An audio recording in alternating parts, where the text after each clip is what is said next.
First, I'm going to define worry, or its technical name, which is anxiety. We usually call it anxiety, but the public calls it worry. And it takes many different forms, which you may or may not recognize in yourself.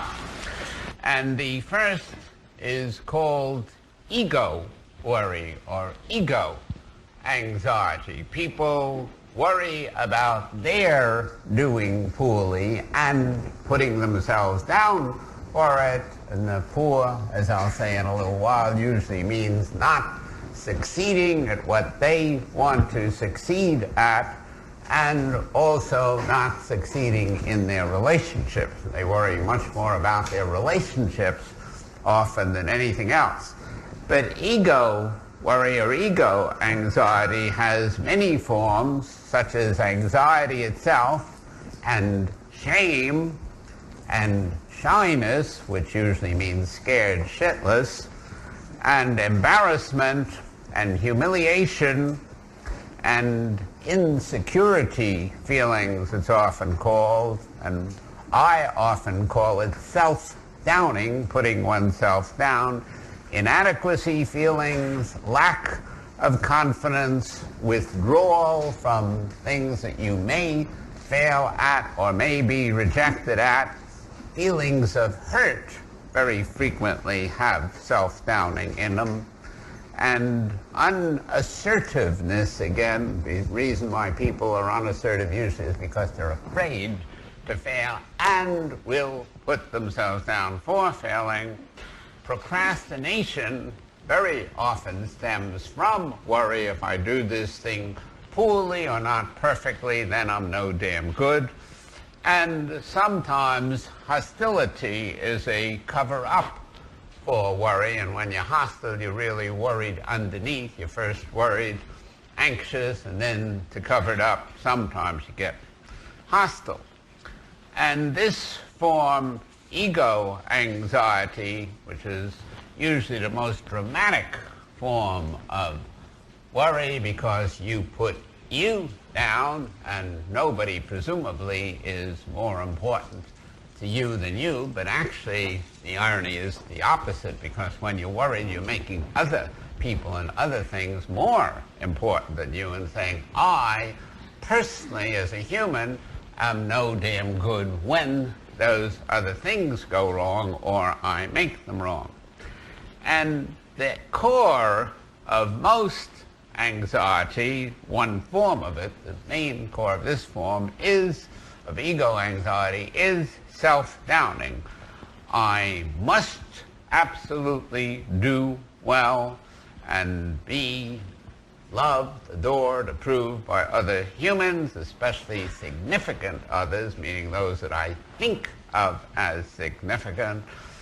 And it's awful or horrible or scary to fail, to be rejected, to look foolish, to make a fool of myself, to even appear anxious. Not only to be anxious, but it adds another vector that if I appear anxious to other humans, that's terrible. To speak poorly, etc., etc. There are a million of them. But normally they're involved with two main things, and one is performance. Performance anxiety is the issue. But the other thing is really a form, in a sense, of performance, and that is approval. But I really tell myself, or you tell yourself, because of course I'm not worried about any damn thing anymore, I'm rational, so we'll talk about you rather than me. You tell yourself that I not only have to perform well at school, at work, at sports, at you name it, but especially, again, at love. I have to win the approval, gain the approval, perform correctly to win the approval of other humans.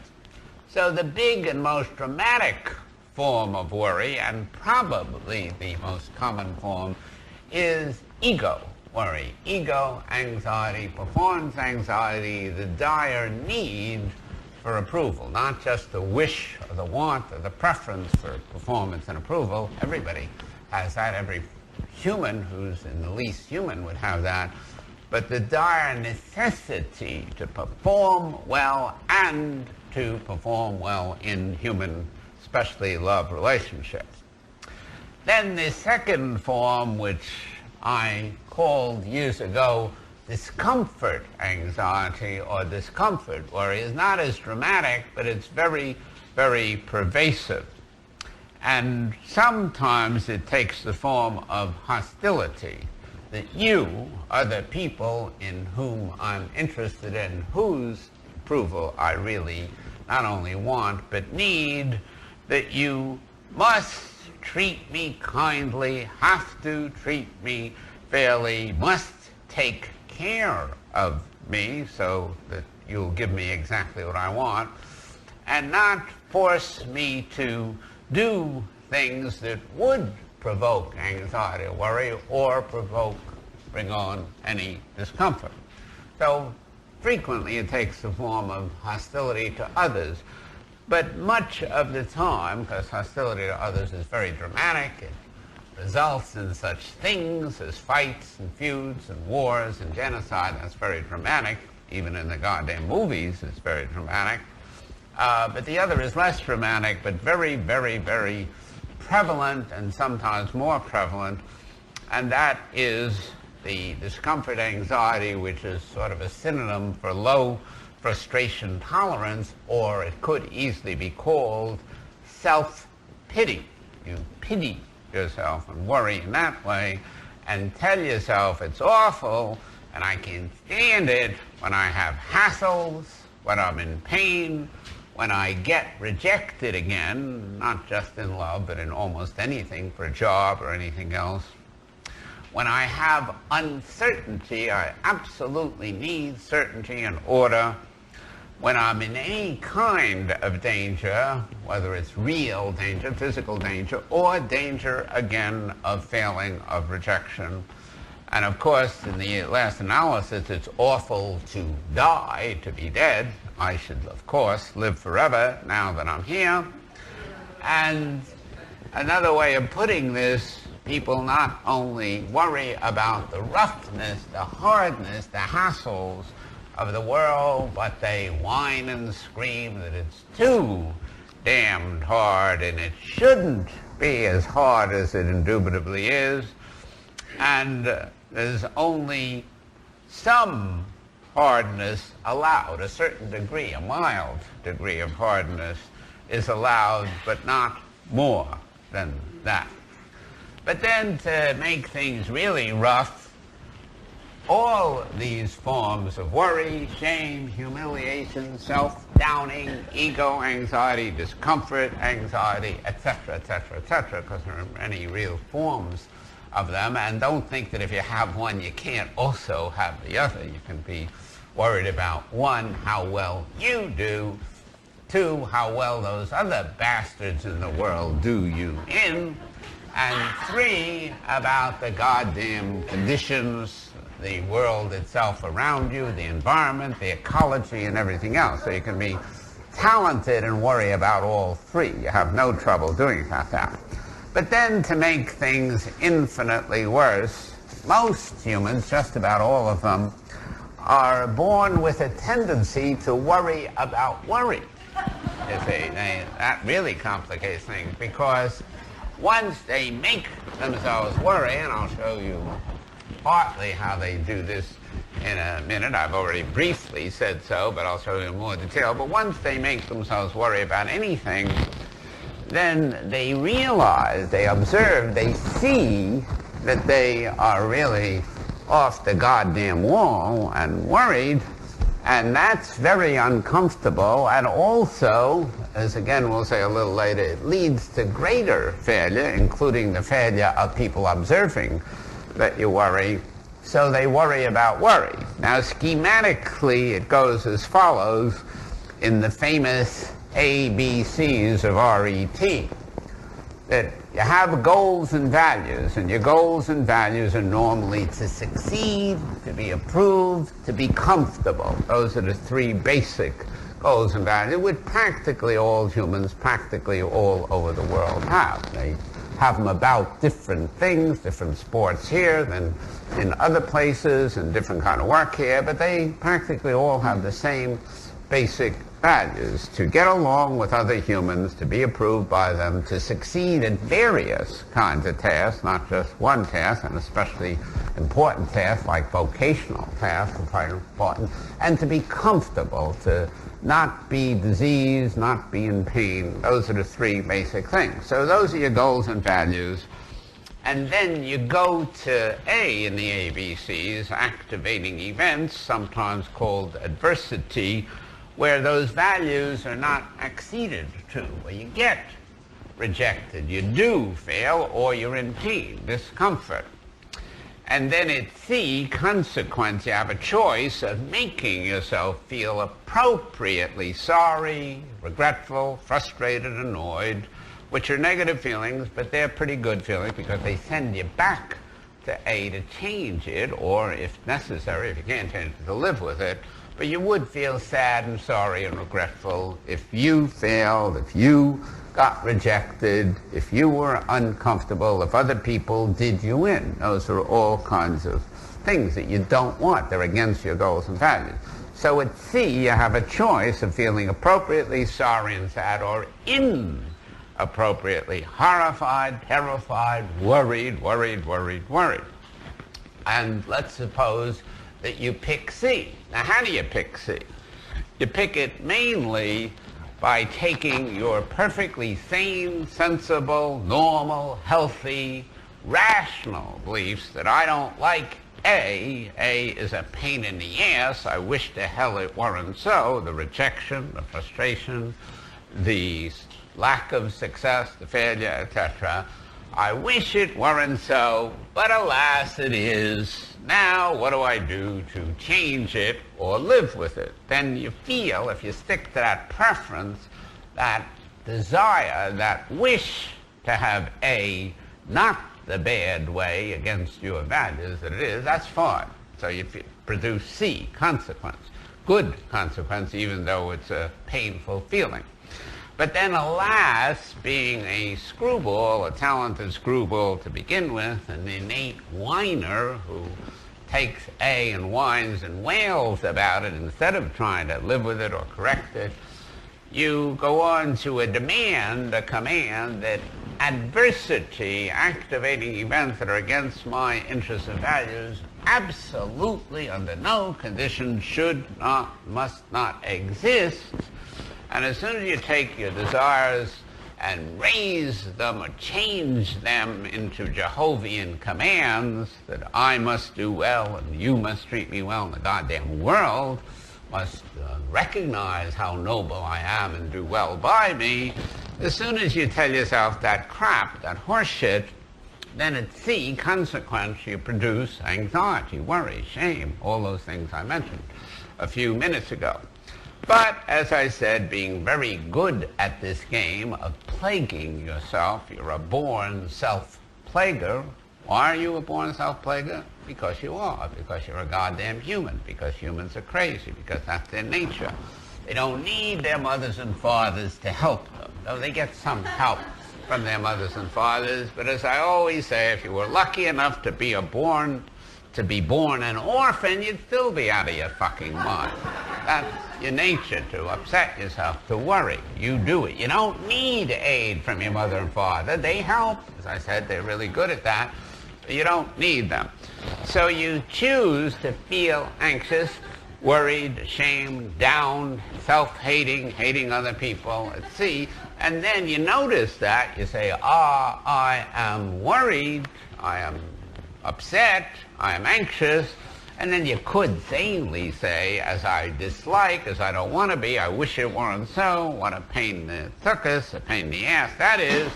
And then again at C, about your worry itself, you would feel sorry and disappointed. Isn't it too damn bad? I'm worried, but I am. Now what the hell do I do about it? Or if I can't get rid of it, I'll live with it. But you don't do that. You really push it. You look for things to plague yourself with. So you say, A, again, I'm really very worried, I'm really very anxious, I'm very, very ashamed, I'm very self-downing. B, as I should not, ought not, must not be. And then you create anxiety about anxiety, depression about depression, guilt about anger, etc. So that's your nature to do this, to first stupidly, foolishly upset yourself, as all humans do some of the time. Now, some of you are really talented, so you do it all of the time, and you can go to therapy here, but all of you do it some of the time, and then once you upset yourself about anything, you upset yourself about your upsetness. So that becomes very complicated.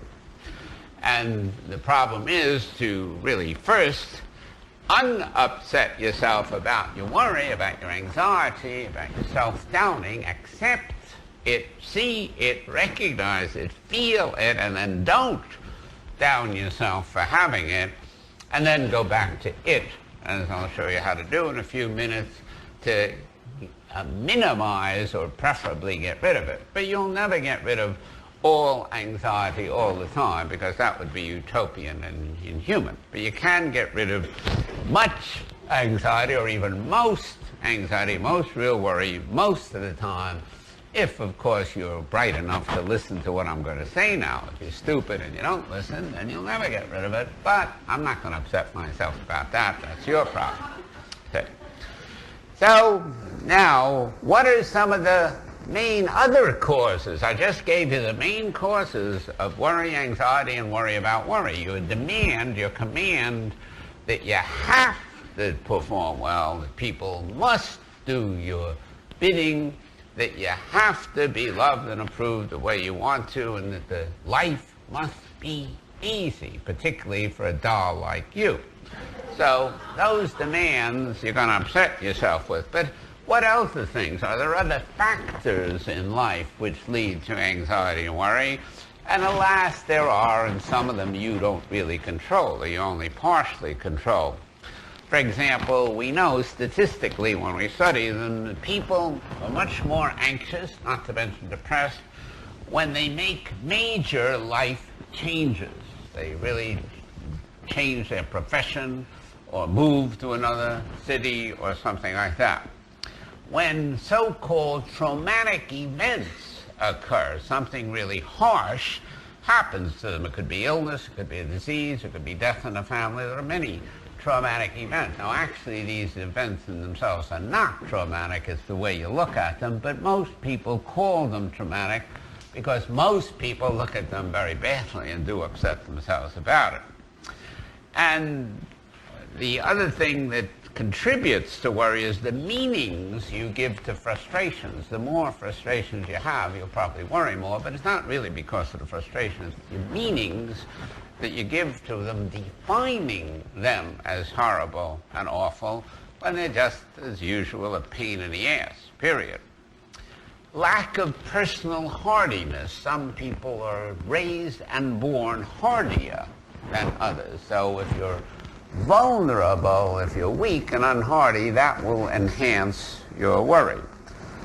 Lack of leisure or too much leisure, which is really funny, because if you have lack of leisure, then you're frantic and you have to run around, do all the things, don't have much time for yourself, so that increases worry. But if you have too much leisure, then you're not occupied with enough other things, so being a talented screwball, you sit back and worry, and consume most of your time of your leisure doing that, or a lot of it. Overloading of work frequently leads to anxiety, and again, it's not really the overloading, because first of all, you overloaded yourself, but it's the way you look at it. But many people, and most people, if they're overloaded at work, will start making themselves anxious. The belief that you can't control events, or what Martin Seligman calls learned helplessness. He found years ago that even animals, when you take events out of their control and they see that certain bad things will keep happening to them, give up. They get learned, I'd say, learns helplessness. But humans are more talented screwballs than animals, so they do it more. And even when they can control events, but they'd have to push their asses to do something hard to do so, they say, no, I can't. It's too much work. But as soon as you decide that outer events are beyond your control, you very frequently worry about it. And then sometimes you get to hopelessness. It'll never be any good. Or by the time I get what I want, I'll be dead, dead, dead, or homeless, or something like that. It's hopeless. Then you really start worrying. That's just another degree of the same thing. And a lack of commitment to anything that you're doing, just meandering through life without commitment, will again tend to let you increase worry. All these things, once again, don't really make you worried, but most people, when they occur, do worry about them. So they are contributing factors. They're not really direct causes. Most people see them as direct causes. There was a traumatic event, and now naturally I'm worried, but really they always have to tell themselves, B, their belief system, something about the traumatic event. Now, the degree of self-doubting, especially worry, depends on the degree of stress in your life, what you are put upon to do by your family, by your wife or husband, by your children, by your boss, etc. There's all kinds of stresses and strains, and how you command that you have to conquer them. So the various degrees range from I have to do well, conquer, live with, and get along with these stresses. I have to do outstandingly well, which is much more so. I have to be perfect, do perfectly well. So just try that one on for size and you'll see how worried you are. I must have certainty. Everything in the world must be in perfect order the way I want it. And some people stupidly say, I must be immortal. Give me a guarantee of immortality or else I won't play in this goddamn ball game. And since they can't get that guarantee, it may exist, but there's no guarantee, they get very worried. So worry is rather complicated. Worry, anxiety, it's often called stress today, but the stress means, one, there are stressors in my life, and they do exist, and then the stress that I feel about them is really another name for worry or anxiety. Now, worry, of course, or you wouldn't be here today, has different disadvantages. I'll show you in a minute it also has some advantages, but it has many disadvantages. And one is that you just feel rotten. When you're anxious, not just concerned, but anxious, then you usually feel upset and rotten. And then you work inefficiently, which is one of the great ironies of life, because most people worry, especially about a job they're going to do or a test they're going to take, in order to do better. But the more they worry and say, I must do it well, I must do it well, I must get an A, I must get 100%, then you get inefficient because you're not really focusing on the subject, what you're doing, the matter, the test, the job. You're focusing on, will I succeed? I have to succeed, and then that distracts you. So anxiety, worry is one of the greatest distractors of life. Another disadvantage is the one I sort of hinted at before. It is very often not always visible to others. So they see that you're worried, and especially at a job interview or an interview for any kind of thing, getting into school, people don't favor that kind of thing. We don't think that anxious, worried people are great candidates for getting in school or getting a job or even loving them, marrying them, etc. So that's a disadvantage. And then statistics show that there's a fairly high correlation between anxiety, worry, and various so-called psychosomatic illnesses, that in many illnesses, such as high blood pressure and not cancer, but high blood pressure and stomach disorders and things like that, that the correlation can be as high as 0.4 between the ailment that you have and worry. Worry very frequently upsets your whole system, and if you're prone to various psychosomatic reactions, then that will help knock you off. By itself it might not, but other factors get in there. And of course the big one I mentioned before, the big disadvantage of worry is anxiety about anxiety, worry about worry, because almost everybody who worries and really intensely worries then gets worried about worrying and saying, I must not worry, I must not worry, I must not worry, and then they worry 4 times as much. So that's a real disadvantage. You get so preoccupied with that secondary symptom. The primary symptom is anxiety itself, and the secondary symptom is anxiety about anxiety. You get so preoccupied with that you never get back often to the original anxiety and even find out what you're originally worried about, because now you're so worried about your worry that preempts everything and makes all progress stop. However, worry has advantages, especially if you divide it, as often we do, into appropriate concern. I'm concerned that I do well. I'm concerned that you love me. I'm concerned that I be comfortable. I'm concerned that I have few or no diseases. And inappropriate horror, terror, panic, etc. So if you keep it closer to concern, that is very helpful, because if you weren't concerned, you wouldn't even live. You'd eat the wrong things, and you wouldn't do your exercises, and you wouldn't watch when walking across the street. So concern, which laps over into worry, but is not exactly the same thing, is exciting, it's adventurous, and anxiety itself is sometimes exciting. It's interesting, gives you something to think about. It pushes you, concern pushes you to achieve. I am concerned about doing well, and then you'll study your books or practice your public speaking or whatever you do. So that's good. And anxiety, or certainly concern, serious concern, is self-protective. Again, you wouldn't live because you'd walk off cliffs and fall out of high windows if you really weren't concerned about them.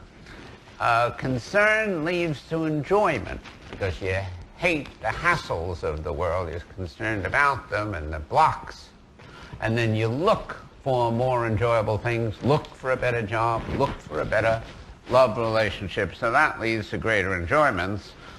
And sometimes, if you're just concerned and not really terribly anxious, it leads to greater health, as we now witness in our concern in the last 10 years about the proper foods, the proper exercise, and other health hazards. We are concerned about them, and I think we're doing more about them today than we did 10 and 20 years ago. And also, of course, concern helps society, because you're not only concerned about yourself, but you're concerned about your family, you're concerned about your friends, and in the last analysis, or even first analysis, you're concerned about other people. You don't want to do anything which really harms others, because you don't want to be harmed. So concern has enormous advantages, and even when it laps over into over-concern anxiety, don't think that it's completely deadly.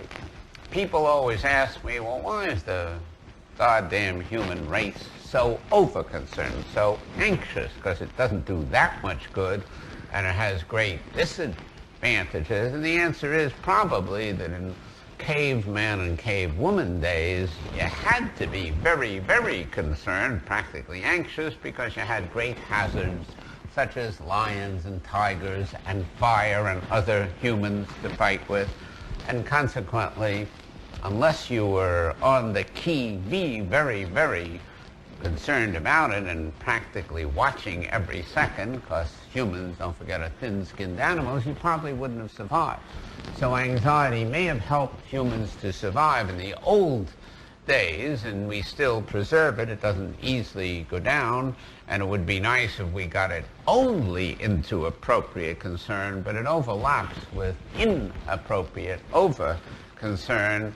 And evolution, nature, doesn't give a shit for the happiness of humans, just for their preservation. Evolution is oriented toward preserving the human race, not necessarily making it happy.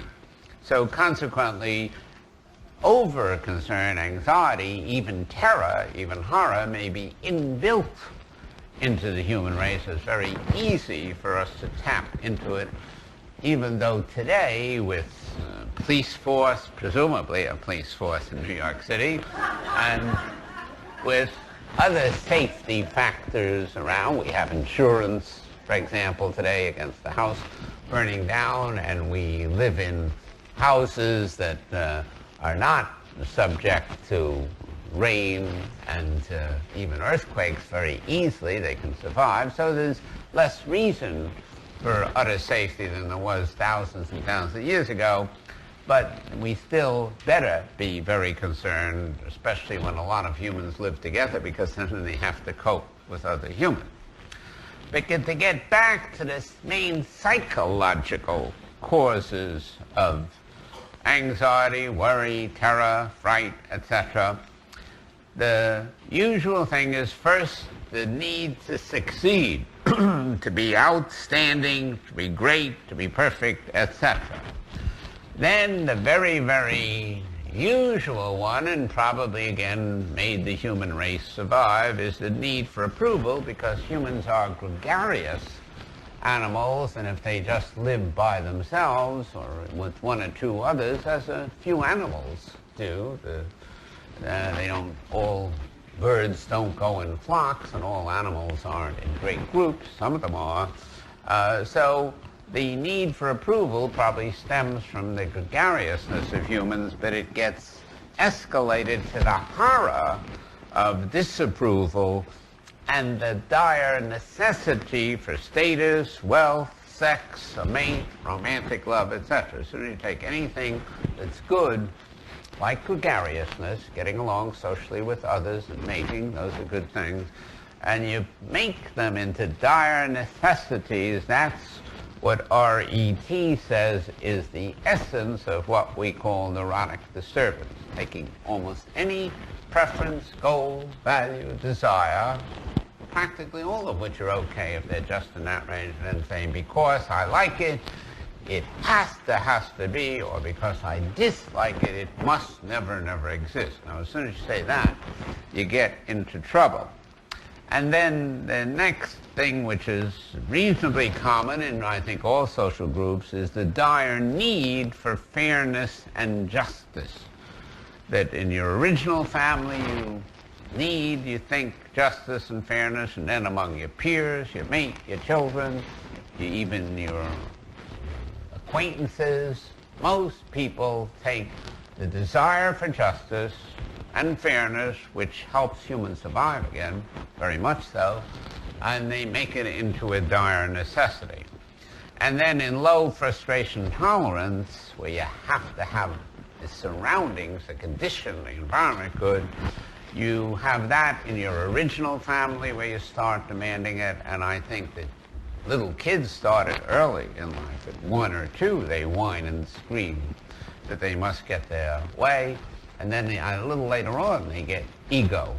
But originally it's probably low frustration tolerance, and then you have low frustration tolerance or discomfort, anxiety at school, at work, with your various interests and hobbies, sports, creative ideas that you may have, music, art, science, and of course with social ills you have it. There must not be pollution, there must not be corruption, there must not be anti-consumerism, too high prices. So again, it's all good as long as you're within the realm of desire and wish and preference, but as soon as you say, because it's good, I must have it, then you start getting worried, because one, there's always a chance you won't have it, no matter how much you say you must have it, and even when you do have it, and that's the real horror, or I should say the real disadvantage of worry. Even when you have what you say you must have, you worry, will I have it tomorrow? Will I do well tomorrow? Will I be loved tomorrow? And the answer is, who the hell knows? You never do know whether you're going to be loved tomorrow. There's no guarantees, and what we call neurosis, or most emotional disturbance, is inventing guarantees and then saying that you must get them. Well, lots of luck on that stupidity. Okay. Now, what do you do? Most of this talk, I've outlined what worry is, but most of it will still be on what to do about it.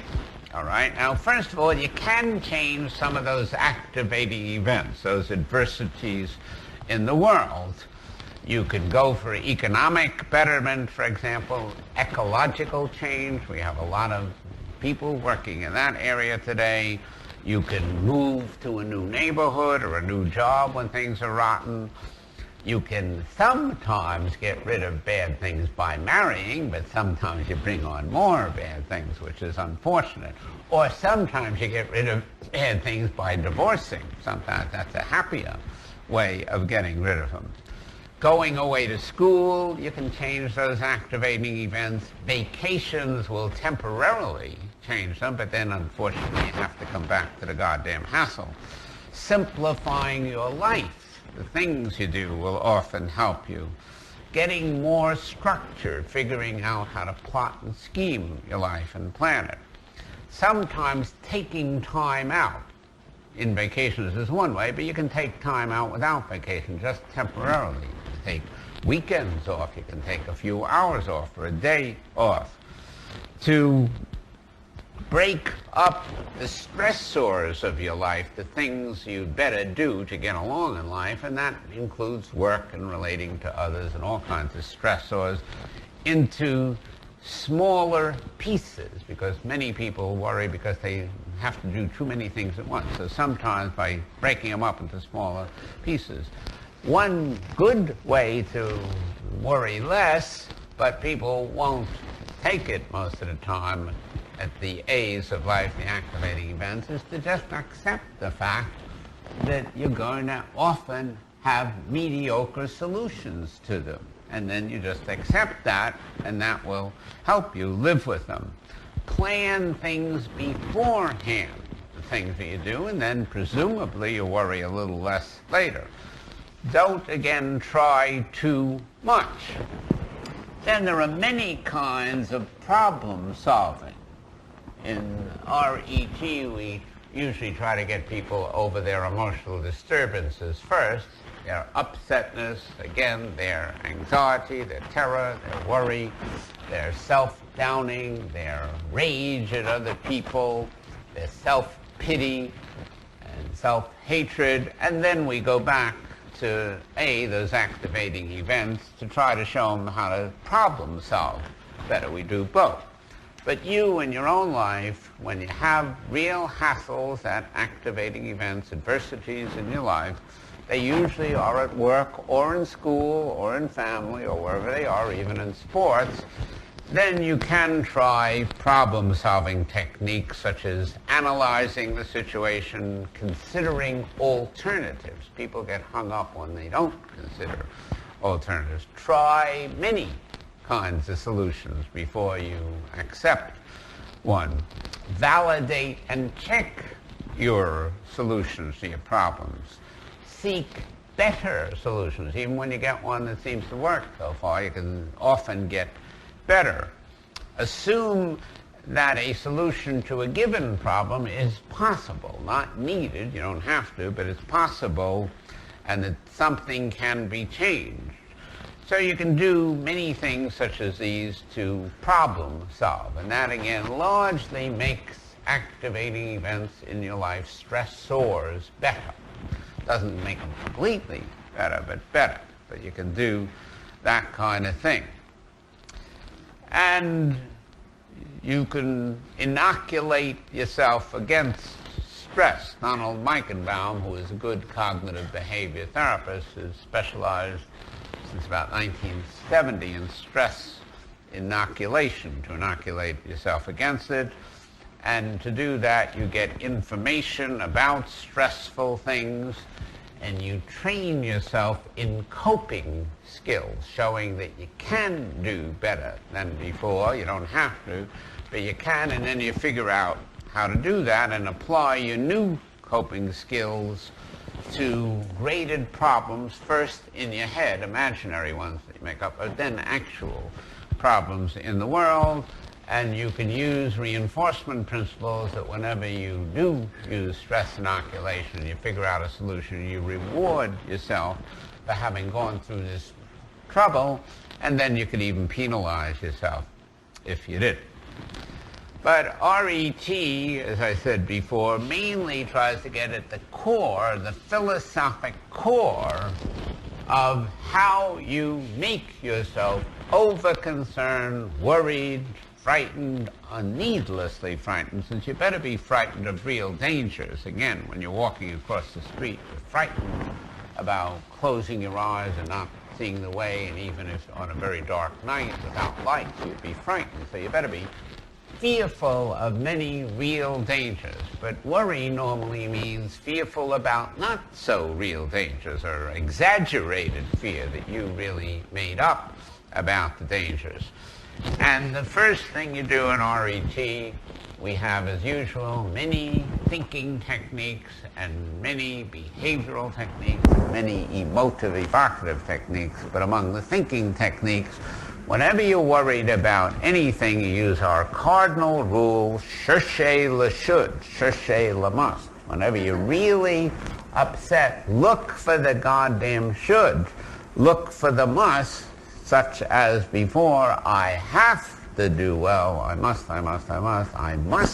be approved by others, people have got to treat me nicely and fairly and nobly, and conditions must be exactly the way I want them to be, demand them to be, and never be against them. So you look for those musts, and I defy you to find any real inappropriate worry or horror or terror that doesn't have those musts in them. Maybe there is such one, but I've never found it.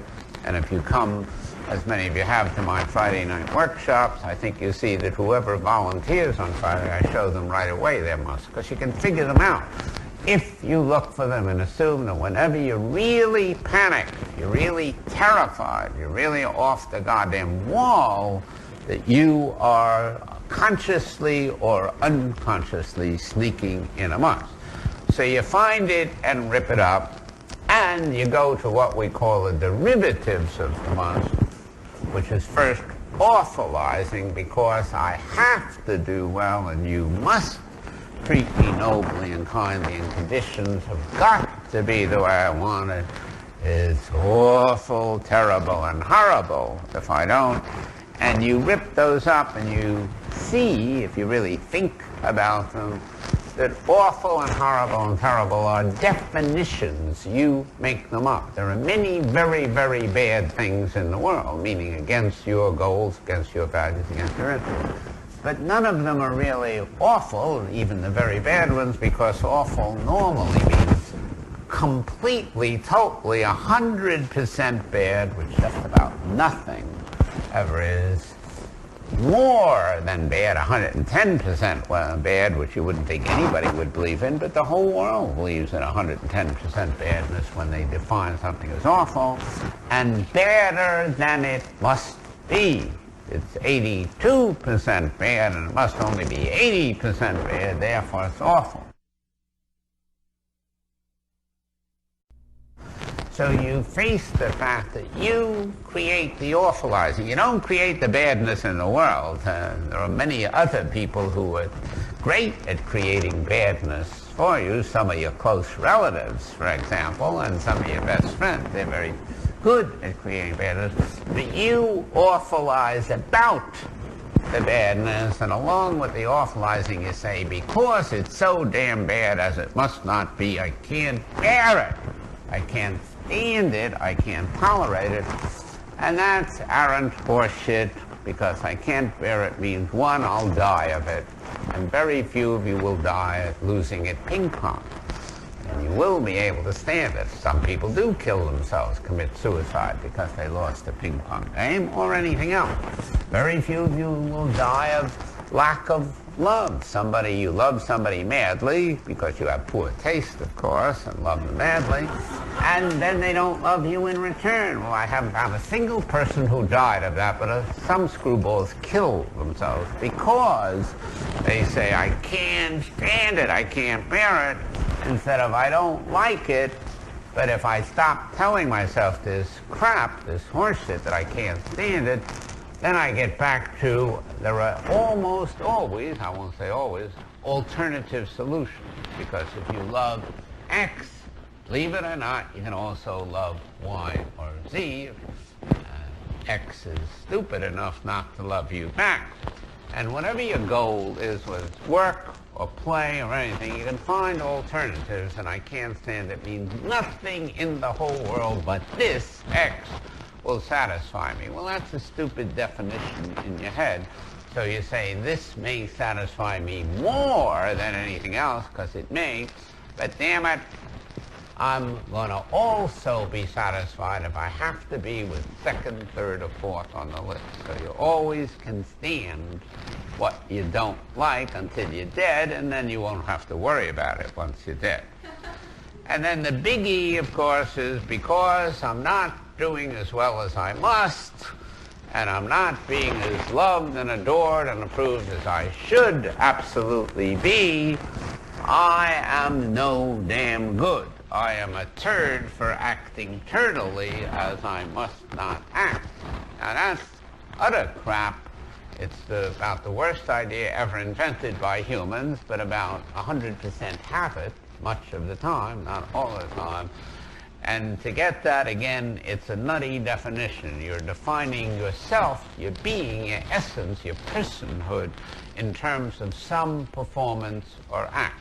And no matter how poorly you do at your acts and performances, and all of us will very definitely do very poorly at times, not all the time, the fact is that you are not what you do, and you better never define yourself in terms of your performance. Because again, as I said before, even if you're doing remarkably well, then you say, oh, that makes me a good person, which is stupid of you, but you say that. But then you start worrying, yes, but next time when I do poorly, back to shithood go on. So that isn't going to work at all. So you only define yourself in terms of things that cannot be disputed easily, such as your existence. And you say, I'm okay because I'm alive and kicking, and once I'm dead, maybe I'll be a shit then, but I won't worry about it now because I'll be dead. Or the much better solution, which we're almost the only therapy that really teaches, if you're really wise, and you read all my books just to show how wise you are, then you will not rate yourself, your essence, your being, your totality at all, and you only rate what you do, because everything you do either aids your goals and values and desires or sabotages it. When you have a good public interview, a good interview for a job, for example, that aids you getting a job. When you have a bad interview and you spit in the eye of the interviewer, that doesn't help you get the job. So all your acts and deeds, practically every single one, can be giving a rating from 0 to, let us say, 100. Not 101 or 110, but 0. But you are not your acts, and you are not rateable. There's no way you can say, I am good or I am bad. I do good or bad things. I am a human. I'm alive. I think I'm human. I'm not a werewolf, so I'm probably a human. But I do many good, bad, and indifferent things, so I'll rate them and them alone, and never say, never say, I am a good person or I am a bad person. That would be the elegant solution. But if you're not bright enough to get that, then you go to the lesser one, the pragmatic one. I'm okay because I'm alive and kicking, because I choose to be okay. That'll work. Not very good philosophically, but it'll work. It's not good philosophically because somebody else could come along and say, I think you're a shit because you're alive and kicking, and you can't prove that you're not, and he can't prove you are, so then you're in trouble. So it's wise you just stick to, I'm not okay and I'm not okay, I just exist. Now what the fuck do I do to enjoy myself? Then you wouldn't be in any trouble. But the must, again, leads to another big thing, which Alfred Korzybski, whose lecture, I'm going to give a lecture on him in November, the memorial lecture. He was a great engineer and philosopher. He pointed out, among others, and he especially pointed out, that as soon as you say, I must do well, or I must be loved, or I must have comfort or something, that's a very great overgeneralization, because what you really mean is I must at all times, under all conditions, do this, and now that I failed, then you stupidly say, I'll always fail and never succeed. You wouldn't think any human would think that crookedly, but about 102% do very often. So we say, dispute it. Disputing the scientific method. Prove that I'll always fail. Now that I failed several times. You can't. There's no way. Prove that I'll never get the person I love or anybody that I really love. You can't. So whenever you get a must, a should, an ought, an awfulize, an I can't stand it, a self-rating, I am good or no good, or an allness or neverness, then use your head, use your logic and your realism and the scientific method of alternative seeking. Look for other alternatives, dispute it, question it, challenge it actively over and over until you pretty much give it up. Now, you'll sneak it back because you are naturally a fallible, fucked up human. That's your nature. Unfortunately, you not only had a mother and father to help you be this way, but they gave you genes. And we know how crazy they were to begin with, so we know you have no chance of being sane, such as maybe I now am. Very little chance of that. So, therefore, you keep looking for your nutty, irrational, meaning self-defeating beliefs, and you go over them and dispute them and challenge them and think about them. Use your head not to upset yourself, which you're largely using it for today, but to unupset yourself a few million times, and then after a while this crap falls apart and you rarely, I won't say never, upset yourself and make yourself really terrified, really horrified. Again, you just do it occasionally. So you dispute, and when you dispute that I must do well, you say, why must I? And the answer is always, I don't have to. Or why must people love a doll like me? And the answer is, there's no goddamn reason why they must. If they had to, they'd have to, but they obviously don't. They just have poor taste again, so they don't love me. Too bad. Then you get to E, an effective new philosophy that, yes, I didn't do so hot this time, as I don't have to, and yes, I didn't get the love of this person now, as again, I need not get, and yes, the world is uncomfortable, as alas, it's going to be, and I don't have to have it thoroughly comfortable. So you get a new philosophy, which you keep going over till you sink it in. And one way you sink it in is you write out coping statements, E, effective new philosophy, and you go over them and think about them many times. I never have to do well, but it would be preferable. I can cope with stressors and adversities in the environment, and usually, though not always, do well. I never need absolutely under all conditions what I want. I will always, to some degree, fall on my face, be rejected, do stupid things because I'm a fallible human and there's no way I'm ever going to be perfect and infallible. So you write down these coping statements and go over them about 4.5 million times till you start believing them.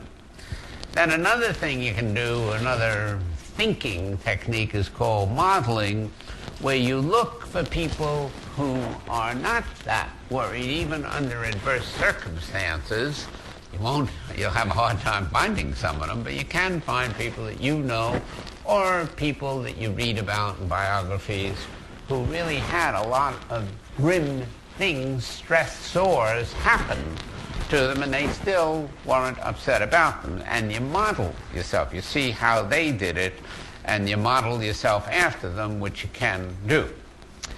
Then another thinking cognitive technique is reframing, where you take the bad things in your life that you use to create anxiety and horror about, and you see them, look at them in a different light, and you see that the stressors in your life, the bad activating events, are frequently very interesting and exciting, something to cope with.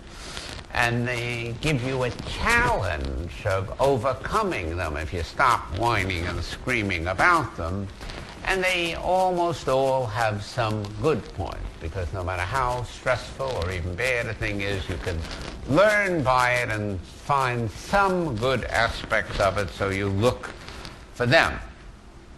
And then one of the techniques I took from general semantics is called referenting, where, because you indulge in anxiety, horror, etc., you write down, you make a list of all the disadvantages of that indulgence, of giving in to your horror and your terror and your overly frightfulness, and you go over them and show yourself, give yourself motive to give them up.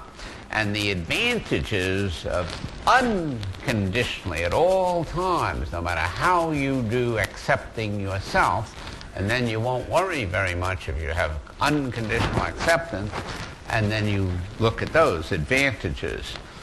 And the disadvantages of any addictions, because most addictions, not all of them, come from worrying too much about something or other, and then you cover it up with an addiction such as alcohol or overeating or gambling or something like that. So you look at those disadvantages and the advantages, of course, of non-addiction. Then you use, again, back to general semantics, semantic precision, because the reason you worry is you not only think sloppily, but you talk to yourself sloppily, and your language gets into your thinking, and your thinking back into your language. So whenever you find yourself saying, when you're upset, and you will look for it, you will find that I should do well, change it, I preferably should, or I had better do well, but I never have to, or I absolutely need to be loved, approved, adored. Change that to I'd like it, but it's not a necessity. And I'll never succeed now that I have failed several times. Change that to I find it difficult to succeed, because that's what my evidence shows me, but there's no evidence that I never will. Then one of the things we recommend all the time, since I found it works for our therapy clients so well, when I first started to do RET, Rational Emotive Therapy, in 1955, I had pamphlets which I wrote for professional purposes and gave them to my clients, and they read them and they got better faster and more intensively. So now we have a whole slew of books, pamphlets, cassettes, audio-visual cassettes, etc. So find some good books, naturally our books and pamphlets, but other people's too. There are a few others who copy us, so they're pretty good too. And use psychoeducational methods for reading, for listening to cassettes, and especially anything which will show you how to unconditionally accept yourself and give up all your commands and demands on yourself, on others, and on the world, because that's what worry is. I demand that I do well, I demand that you treat me well, and I demand that the world give me what I want. And those are the things you damn well better give up. And the other technique we found out many years ago that does well is teaching others. Use the methods that you learn here or that you learn on yourself, and try various methods yourself. Some will work better than others. And if you start teaching these to other people, then you sink them into your own head. So learn some good, effective, planning, structured, rational, self-helping techniques that you find are good for you in giving up your overwhelming and overweening anxiety and use them with others. Now, in RET, we have found over the years, since I first formulated it in 1955, that unfortunately humans do two things at once when they worry, when they're anxious, when they're over-concerned. Now, one is what I've been telling you so far, and that is that they foolishly and stupidly, they really foolishly and stupidly upset themselves needlessly with their demands and commands. So they do that all the time. But alas, they do it not only repetitively, frequently, from childhood onward. Some don't start in childhood, but they make up for it later. They start in adolescence or adulthood, and they continue forever. Once you start worrying about something, unless you use the method I'm talking about, you keep it up forever, so you practice and practice it. But they do it very powerfully, very vigorously, very strongly. So they have what we call hot cognitions, not merely descriptive or cool or warm cognitions, but I very strongly and powerfully over and over must do well, must be approved, must have comfort and ease. And therefore, when you use these techniques I've been talking about, you better actively and powerfully use them, because you can easily tell yourself, as so many of our clients here at first do, yes, I guess I don't have to do that well and be that approved. I'll live and be happy if I don't.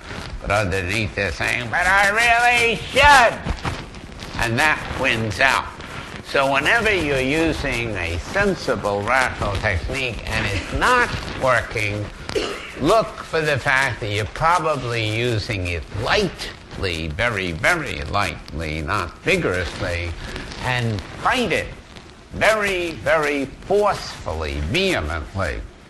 And some of the techniques you use to fight it is, first of all, to acknowledge your anxiety, and no nonsense about it, because innumerable people are really very anxious, and they say, who, me, anxious? Or again, they drink the alcohol, take the drugs, and then they cover it up. Even decent medication like Xanax can cover up anxiety and stop people from seeing that they're anxious as they are. So first you acknowledge that you really are over-concerned, not really concerned, and don't kid yourself, oh yes, I'm just concerned, sensibly concerned about that. And you distinguish your inappropriate feelings, your horror, your terror, your panic, from your appropriate ones of sorrow, disappointment, regret when things go wrong.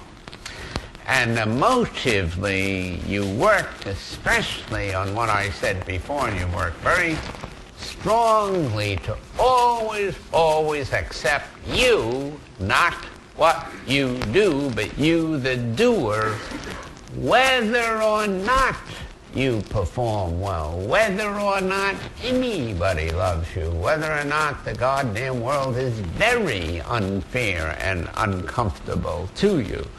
So the big thing is self-acceptance is the most powerful tool, because if you really thoroughly accepted you, that would help you also accept reality and the world around you. Because one of the reasons you don't accept reality, and it's a strong reason, is that I'm not capable enough of dealing with real dreadful things that happen. While self-acceptance says I never like really bad things that happen, and I'm not going to be deliriously happy about them, but I can accept them, I can often change them, and I never have to blame myself. Even when I did these bad things actively, I created them. I'll blame what I did, never me for doing it. So the most powerful emotive tool is unconditional at all times acceptance of you no matter what you do. Then one of our other techniques that was invented by Maxine Maltby years ago, but we do it very, a little more dramatically than Maxie did it. He's a rational psychiatrist, is rational emotive imagery, where you imagine not good things happen. You see, on the coping statements, you make up good things. I can do it. Or the world's not as bad as it is, and that helps you get along in a world that often is pretty bad. But in rational emotive imagery, you do the opposite. You imagine some of the worst failures that could happen to you, some of the worst discomforts, other people treating you very unfairly and unjustly, and you let yourself feel very upset. If you really imagine this vividly happening, you'll feel very upset, and then you'll be able to work on your feeling of upsetness. No matter what it is, you can change it to the appropriate feeling of sorrow, regret, frustration, and annoyance, because we don't want you to feel happy when you imagine dreadful things happening. But no matter what it is, you can make yourself feel very sorry and regretful. So when you imagine that you're failing, for example, because that's the thing that people most imagine, failing sexually, failing in love, failing at work, whatever it is, you really get in touch with the horror of it all, which you'll first tend to experience, and then make yourself change that, force yourself, which you can do, to change that to, again, sadness, sorrow, disappointment, regret. And how do you do it? The answer is by changing what you're telling yourself. Because I've got hundreds and hundreds of people to use this technique, and I do it at this Friday night workshop that I do here on Friday, and I don't tell them how to do it, because you can do it without really being told how. But if you really work to change your feeling from an inappropriate horror to an appropriate concern and frustration and annoyance, the only way you usually can do it, haven't found any other way, is to change your thinking. And once you stop telling yourself, oh my God, look, that's happening, you're envisioning it, and isn't that terrible and awful and horrible, and I can't stand it, and instead you tell yourself, shit, it really is happening, and I absolutely don't like it, but I can stand that it's not the end of the world. Bad things will happen with it, but I can either change them or accept them. Then you will automatically, you can try and feel sorry and disappointed rather than upset. But you have to do this technique. You don't have to, but you better do it about 20 or 30 days in a row until you get so practiced at changing your horrible feeling, your terrible feeling, your panic feeling, to that of concern and sorrow and regret, that after a while you automatically start thinking of that thing, or it actually occurs, because you might be thinking of giving a rotten speech or handing in a terrible paper to your teacher or your boss or something like that. You really feel horrified and panicked about it, but after you imagine it a while, you won't feel horrified because you're training yourself to feel just sorry and disappointed, and then it'll actually happen in practice sometimes. Your boss or your teacher or somebody else will criticize your performance alive, in vivo, and then you're able to feel sorry and disappointed. But the main thing is you really feel terribly upset, implode your feeling when you imagine this first thing happening, and then work your head off to change the feeling to an appropriate one, because there are always appropriate feelings no matter what happens. And then the other thing, which I invented years ago, we've used around here for many years, and I've just been giving it to my groups. I have 5 therapy groups every week, so we're inflicting it on them again, as we do every year or so, is my famous shame attacking exercises. And that's particularly good for people who put themselves down or worry about disapproval of others. because practically all of you at times are in that class, and if you want to get over it, you really force yourself to go out in public and risk disapproval. You do something idiotic, shameful, ridiculous. Don't get arrested for doing it, don't hurt anybody, but you do it really several times and work on not feeling ashamed. Like our famous one where you get up at a lecture and you say something stupid before 1,000 people and not feel ashamed. Or one of the women in one of my groups just this week came in with one red sock and one white sock on, and she wasn't feeling ashamed. And incidentally, hardly anybody noticed it during the day. It was dramatically different.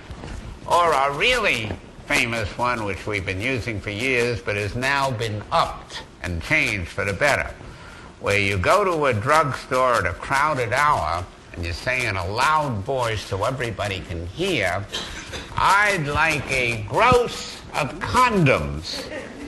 And since I use so many of them, I should get a special discount." But now one of our therapists, we give this to our therapists to do so they can inflict it better on others. Now he goes to a drugstore in Seattle where he works, and he says in a loud voice so everybody can hear, "I'd like a gross of small condoms." And he's not feeling ashamed. So you do those, you see. You can take those coping statements that I talked about before and forcefully, vigorously tell yourself, "I do not ever need what I want. I only prefer it. I can cope successfully with difficult situations, but when I don't, too damn bad. I'm never a shit. I just acted shittily this time. And I'd like to succeed all the time, but I never, never, never, never have to." And you go over those very, very forcefully. Then you can take a tape recorder and put on it some really nutty idea that you have, such as that you can't stand any adversity whatsoever, and you have to be anxious when it occurs, and you vigorously for several minutes dispute it very forcefully, and then you listen to it, your friends listen to it, your relatives listen to it, to see how powerfully you do that. And one thing you can do, which is somewhat similar but even more effective, you get one of your friends to hold one of your crazy ideas, your anxiety-provoking and inciting ideas, a nutty idea of yours, and you get him or her to stick to it and not give it up, and then you have to talk them out of it. So you're really talking yourself out of your own bullshit. So we have a lot of emotive, evocative exercises, and we use humor because when you're anxious, you lose your sense of humor. So we want you to reduce to absurdity some of your nutty ideas, like show yourself that you're a horrible, horrible shit whenever you lose a tiddlywinks or something like that, and really make it absurd until you see how silly it is, and poke fun at your acts that you do stupidly, but never at you, but really rip up those acts rather than yourself, and use some of our rational, humorous songs, which we'll get around to a few minutes from now. Now, finally, if you really want to get over anxiety, and the depression often that goes with it, and the horror, and the terror, and the panic, the main thing you do to keep it is to avoid anxiety-provoking situations. And that's exactly the wrong thing to do. If you're afraid of public speaking, as I used to be years ago, and you never speak, you never speak, you never speak in public, you'll always be afraid. Whatever you're afraid of, that you're horrifying yourself about, you don't do, you escalate the fear each time. Because every time you don't public speak, you tell yourself it would be horrible if I did and failed. So then you get more fearful. So the main way you get over any anxiety provoking situation, and you're really using it to provoke yourself, is to do what you're afraid of doing. Now, don't do a stupid thing like, again, jumping off a cliff. We're not talking about that. But whatever you're foolishly, irrationally afraid of, do that thing over and over and make yourself as uncomfortable as you can be doing it until you become comfortable and enjoying. Because that, again, is why practically the whole world is terrified of silly things. Because they run away, they run away.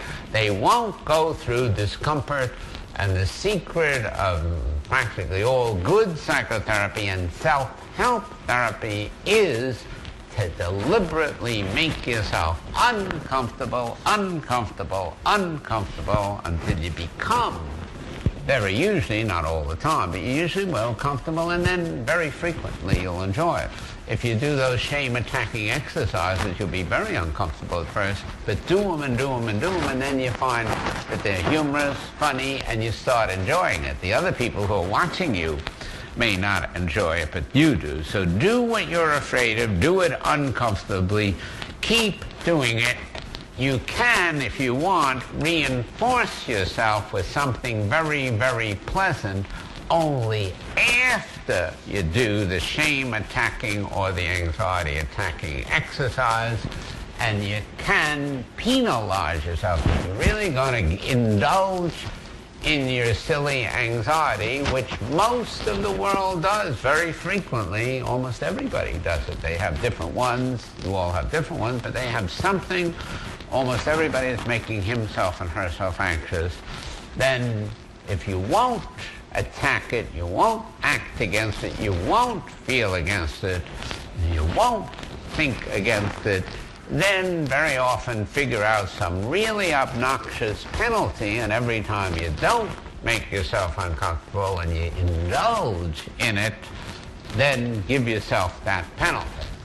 But again, anxiety is one fear which is afraid of real risks, like fighting a gang of thugs who, instead of maybe giving over your money to them, that would be foolish because you can kill yourself that way. So it's one, fear of real fear, but then two, it's horror, terror, panic about fears in your head. And almost everybody, when they make up, invent this horror, then refuse to take the risks of thinking and feeling against it and acting against it. So take some of your worst phobias, your worst anxiety, your worst fears, and force yourself to take risks. And again, don't jump out of windows, not that kind of risk, but force yourself to take emotional and behavioral and psychological risk, and the more you risk, the less fear. I can't guarantee you're going to have, but go try it and see. Now, just to show you what the rational humorous songs are like, you all presumably have a song sheet. So as a shame-attacking exercise in my god-awful baritone, I'm going to lead you with your terrible tenors and altos and sopranos in song. So we'll just sing a few of them. And first, the second one on page 1, which says rational humorous songs at the top, perfect rationality, which is against perfection. So I'm going to start you off, and then you're going to join right in. Okay, ready, go. Some think the world must have a right direction, and so do I, and so do I. Some think that with the slightest imperfection, they can't get by, and so do I. For I have to prove I'm superhuman and better far than people are, to show I have miraculous acumen and always rate among the great. Perfect rationality is of course the only thing for me. How can I ever think of being if I must live fallibly? Rationality must be a perfect thing for me. Okay, against the dire need for love, love me, only me. Love me, only me, or I'll die without you. Make your love a guarantee so I can never doubt you. Love me, totally, really try, dear. But if you demand love too, I'll hate you till I die, dear. Love me all the time, thoroughly and wholly. Life turns into slushy slime, lets you love me solely. Love me with great tenderness, with no ifs or buts, dear. If you love me somewhat less, I'll hate your goddamn guts, dear. The second one in the second column, you for me and me for me. Picture you upon my knee, just you for me and me for me, and then you'll see how happy I will be, dear.